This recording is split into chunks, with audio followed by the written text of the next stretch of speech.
Olá pessoal, nós estamos iniciando o vídeo aula número 2 e o nosso tema agora é gestão do tempo, um tema evidentemente importante para todos nós, né? Eu queria perguntar uma coisa para vocês, você já parou para pensar qual é o saldo de tempo que nós temos considerando a expectativa de vida nossa? Em toda a expectativa de vida, qual é o tempo que nós temos de saldo, não é? Então, respondendo essa pergunta, né, nós temos em torno de 76 anos de média, né, de expectativa de vida. Então, o nosso tempo é mais ou menos esse. Isso significam 30 mil dias e significam 40 milhões de minutos. E a pergunta é, puxa, nós temos muito tempo ou pouco tempo? Não sei, depende da maneira com que será aproveitado. E o aproveitamento desse tempo, ele tem que estar distribuído em vários papéis, não é? Tem vários papéis que nós desempenhamos. Nós desempenhamos um papel profissional dentro desse tempo, um papel familiar, nós desempenhamos um papel afetivo, nós desempenhamos um papel com os amigos, né, na nossa vida particular, né? Nós desempenhamos um papel educacional, não é? Que é um papel que nós nos dedicamos aos estudos, dedicamos à nossa formação, não é? E o recreacional, que é aquele que nós tratamos do nosso lazer, não é? Incluso aí está o tempo que nós dormimos, que vai consumir desses 30 mil dias, vai consumir pelo menos um terço, não é? E o papel profissional vai consumir o outro terço, não é? Sobra aí um terço que nós vamos ter que distribuir entre o afetivo, o familiar, não é? Nas relações de amizade dos amigos, etc. Muito bem. Esse é o tipo de distribuição, esse é o tempo que nós temos, não é? Então, existem algumas reflexões para a gente fazer. A primeira reflexão é o seguinte, é muito comum dizerem, tempo é dinheiro, né? Como os ingleses dizem, time is money. Não é não. O tempo é vida, não é dinheiro, não é? O tempo está correndo. O tempo, nós temos um saldo, então o tempo é vida, ele precisa ser muito bem aproveitado, né? Uma outra coisa importante com relação ao tempo é que o tempo, para ser administrado, ele precisa ter disciplina, planejamento, ele principalmente precisa ter prioridade das ações que nós iremos tomar. Então isso é uma coisa também muito importante de reflexão, né?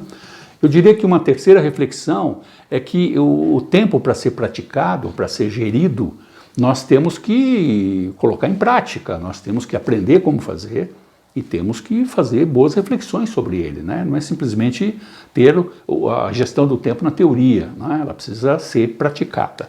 E, finalmente, o tempo é um recurso esgotável, não é? Ele é um recurso escasso.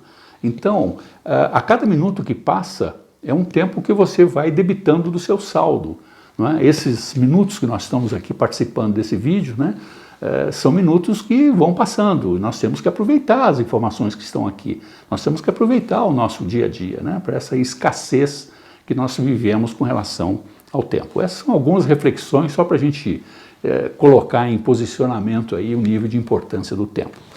E existe dentro do tempo duas grandes inflexões, não é? Uma delas é a importância das ações que nós temos que tomar nesse tempo e a outra é a urgência dessas ações. Então, importância e urgência são duas inflexões que complicam muito a vida de quem está gerindo o tempo, não é? Porque muita gente pensa que tudo é importante e tudo é urgente. Nós não vamos conseguir fazer as coisas dessa forma, nós precisamos priorizar, não é? Tem uma ideia aqui prática, que é uma matriz. Isso aí não é para escrever no papel, isso é uma matriz mental, não é? Em que essa matriz foi desenvolvida por uma pessoa pública muito conhecida no mundo, né? O Dwight Eisenhower.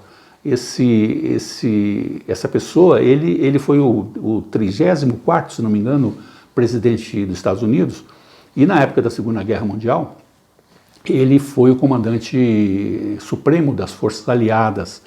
E o Eisenhower era muito famoso por ser uma pessoa de muito planejamento, não é? Então, uma das coisas que ele desenvolveu foi uma matriz com relação à gestão do tempo. O que ele fez? Ele juntou toda a sua equipe para tomar as decisões, tinham muitas ações para serem tomadas e não eram ações quaisquer, eram ações que dependiam da vida de pessoas, não é? Eram ações estratégicas. Então, ele reuniu todos e combinou com todos eles que, em consenso, chegasse à conclusão dos níveis de importância e nível de urgência de cada uma das ações. E aí as ações que eram importantes, todos consensavam que era importante e era muito urgente, ele classificou na matriz dele como ação imediata, ou seja, para tudo e vamos tomar essa ação agora. Agora, ele percebeu que algumas ações, elas eram extremamente importantes, mas elas não eram ações urgentes. Aí, na classificação dele, ele registrava essas ações para serem tomadas e estabelecia um grau de prioridade para elas, mas não saía fazendo só porque era importante. Como ela não era urgente, ela podia esperar um pouco. Então, existia uma certa proporcionalidade aí nas ações que ele tinha que tomar. Isso em conjunto com a sua equipe, não é? E existiam ações que eram extremamente urgentes, mas não eram ações tão importantes.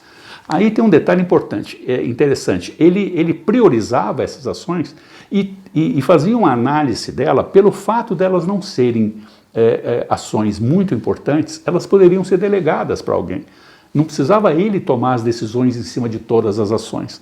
Neste caso, como ela não era tão importante, existiam outros escalões que podiam tomar as decisões. Então isso aliviava, inclusive, o processo decisório, que essa eram os tipos de ação dentro deste quadrante. E, finalmente, quando todos chegavam à conclusão que determinada ação não era nem importante e nem urgente, ela caía num outro quadrante, que era o chamado tempo perdido. Ele simplesmente eliminava ou colocava lá no final da fila. Não é?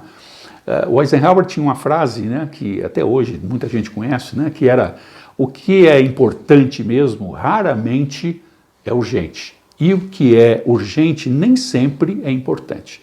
Então é bom ter isso na cabeça para a gente poder dar um primeiro passo com relação à priorização. Então está aí uma ideia interessante, a gente usa isso mentalmente, né? Isso é uma forma sistêmica de tratar o processo de gestão do tempo, ok? Muito bem, existe uma série de desperdiçadores que atrapalham esse processo todo. Um deles, e o mais famoso e mais conhecido, é o famoso e-mail, não é? E também o WhatsApp. Os e-mails são incríveis, né? Como eles atrapalham esse processo. Quem não emite um e-mail e manda cópia para 10, 15 pessoas, né? Sem saber se essas pessoas têm interesse ou não naquele assunto, né? Isso é um processo educativo que nós precisamos repensar para que a gente não fique mandando e-mail para todo mundo, né? E que não precise mandando WhatsApp para todo mundo. Aliás, o WhatsApp, ele permitia que se mandassem 10 mensagens para as pessoas, depois reduziu para 5, agora estão reduzidos a 1, porque as pessoas estavam realmente exagerando em relação desse desperdiçador. O outro é o uso indevido de telefone. Eu estou falando de telefone celular e estou falando de telefone fixo, não é?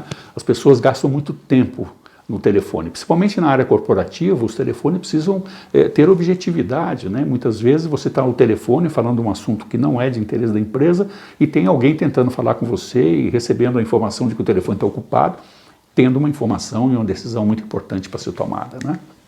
Outro detalhe é a falta desse conceito de priorização, né? Para as pessoas recebem essas informações, para ele é tudo urgente e importante, e a pessoa trabalha o dia inteiro, chega no final do dia e não conseguiu produzir absolutamente nada. É importante que nós tenhamos alguma ferramenta, né? Mesmo que seja mental, para priorizar as nossas tarefas do dia a dia, tanto no campo corporativo, empresarial, como no campo pessoal, né? Isso serve para qualquer tipo de gestão, né? Existe um outro grande desperdiçador de tempo, que chama-se a incapacidade das pessoas de falar não. Tem pessoas que falam sim para tudo porque não conseguem dizer não. E quando ela não consegue dizer não, acumula a quantidade de ações, porque é impressionante como ela absorve os problemas dos outros e não consegue decidir, não é? São as chamadas pessoas extremamente eficientes e muito ineficazes. Por quê? Pegam todos os problemas para cima e não conseguem resolver nenhum, porque não tem a característica do processo de delegação, não é?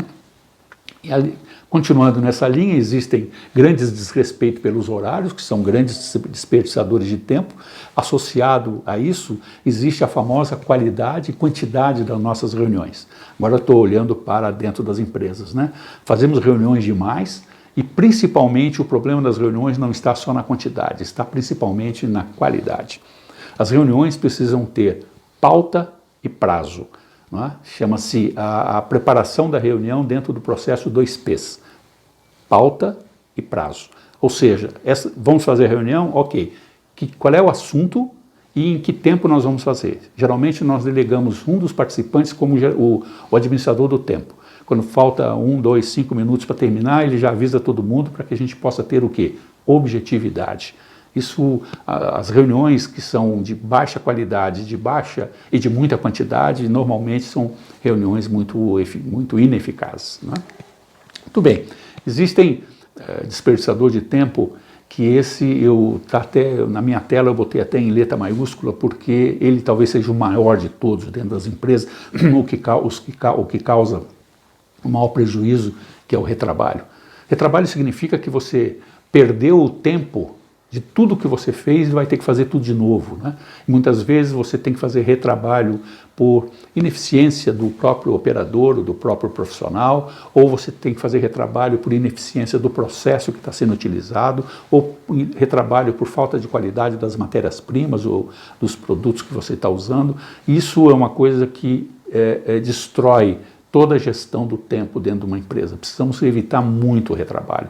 Eu estou falando em retrabalho de uma peça e estou falando de um retrabalho administrativo, não é? Quando as pessoas estão preparando um trabalho, um projeto, um processo, quando chega no final vai ter que fazer tudo de novo porque alguém passou uma informação errada, não é? E, finalmente, dentro desses desperdiçadores, você tem aí a comunicação ineficiente, que é um grande desperdiçador de tempo, não é? Falta de planejamento é vital, não é? E a ineficácia, não é? Dos processos.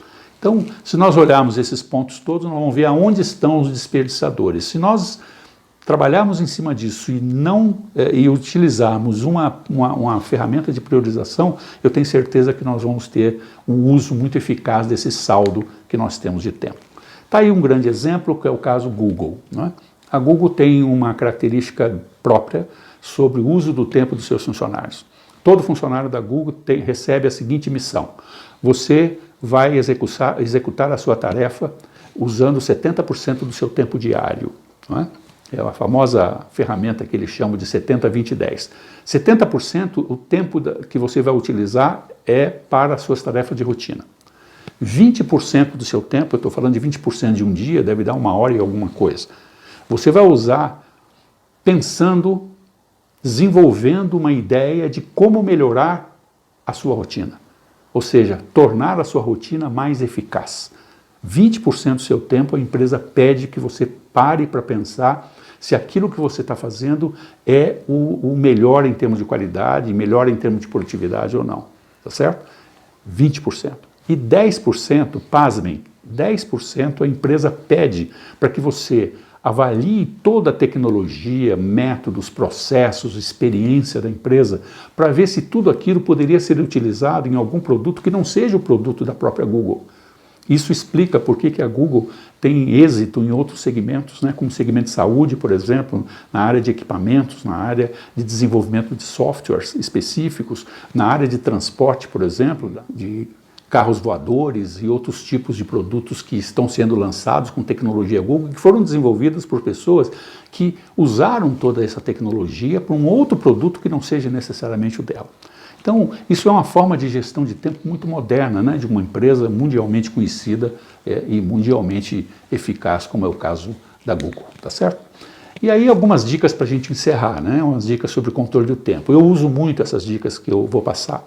Uma é: eu listo tudo que eu vou fazer, né? Eu uso o famoso caderno, né? Onde eu escrevo tudo que eu tenho que fazer durante o dia, tudo que vem aparecendo durante o dia de atividade, de ação, eu anoto. Depois que eu anoto tudo isso, durante o próprio dia, eu vou estabelecendo prioridades. Então, isso tudo é mental. Eu não estou falando que eu tenho que aplicar uma matriz de Eisenhower em cada ação que eu tenho que tomar, absolutamente não, não é? Isso já está incorporado no meu jeito de trabalhar, do meu jeito de ser. Eu sempre trabalho em cima de prioridade e me mantenho sempre firme no item mais prioritário, não é? E me protejo muito das interrupções, né? Por exemplo, eu quando estou escrevendo um artigo, eu gosto muito de escrever, escrevo artigo, livros e tudo, quando estou escrevendo que eu preciso me concentrar, eu desligo meu telefone, eu fecho a porta do meu escritório. Isso são formas que a gente vai se protegendo para poder concluir a tarefa que é mais importante, não é? Cuidado com essas multitarefas. Eu fico muito, às vezes, preocupado quando a gente começa a pegar muita coisa. Essas multitarefas são as pessoas que fazem de tudo, não é? Essas pessoas normalmente sabotam muito a sua própria produtividade, não é? As tarefas têm que ser feitas uma após a outra. Nós não conseguimos, evidentemente, fazer duas coisas exatamente no mesmo tempo. Uma vai ter prioridade à outra, não é? E, lógico, inicie por aquilo que é mais importante e mais urgente. Não necessariamente você vai iniciar por aquilo que você mais gosta. Iniciar pelo que mais gosta não é gestão do tempo, tá certo? Muito bem, então era só esse giro e essa viagem, pequena viagem que nós fizemos com relação a esse assunto. Se vocês quiserem discutir esse assunto um pouco mais, compartilhar um pouco mais de ideia, por favor, mande um e-mail para mim ou mande um WhatsApp para mim, certo? Não precisa mandar cópia para ninguém, é só para mim. E nós vamos conversar um pouco mais sobre gestão de tempo e sobre algumas dicas e etc. Ok? Então, fique atento para o próximo vídeo aula. Até mais. Obrigado.